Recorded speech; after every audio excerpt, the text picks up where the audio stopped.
Ali, ko ste uopšte vi? Pokušat ću da ti objasnim. Njihovo poreklo je vezano za čoveka po imenu Hamato Yoshi. U Japanu postoji klan ninji zvan Stopalo. Hamato Yoshi im je bio Shidoshi, učitelj prosveštenja borilačkih veština.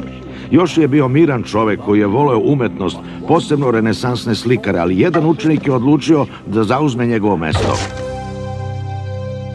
Oroku Saki.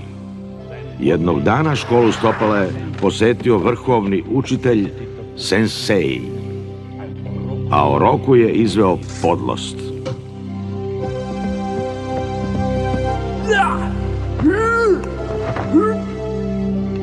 Nevaspitani pso, pokloni se vrhovnom učitelju. Odlače, nameravao si da ubiješ poštovanog učitelja. Sramotno!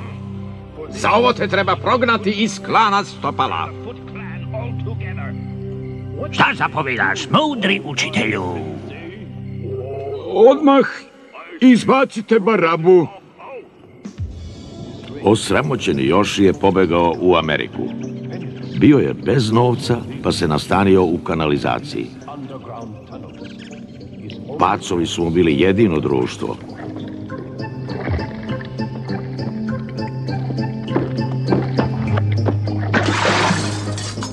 A onda je jednoga dana dobio nove prijatelje. U međuvremenu je u Japanu zavladao zli Oroku Saki. Klan Stopala je postao banda kriminalaca. Ruke gore! Yoshi je u Njujorku srećno živeo s pacovima i kornjačama. Ali jednoga dana...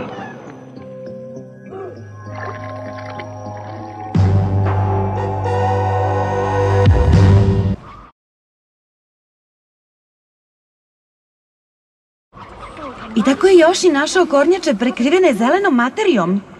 Jer se i vama čini da se stvari razjašnjavaju? Bila je to opasna, mutagena hemikalija. Kogod je dotakne, pretvori se u životinju s kojom je pre toga bio u kontaktu. Kornjače su postale nalik na ljude jer su bile s Yoshijem. Ali Yoshi je upravo bio s pacovima. Znači, Hamato Yoshi si ti? Ale rade klikeri! Moja 4 štićenika su me nazvali Splinter, to jest Iver. Jasno je zašto. A ja sam ih nazvao po mojim omiljenim renesansnim slikarima. Znao sam da će ih smatrati čudovištima. Uveo sam ih u tajne ninjitsua. Donatello, čiji drveni bum može svakog da razoruža. Rafaelo, mač nije ravan njegovom džiteu. Leonardo, mačevalac bez premca. Michelangelo, majstorski vrti nunčake.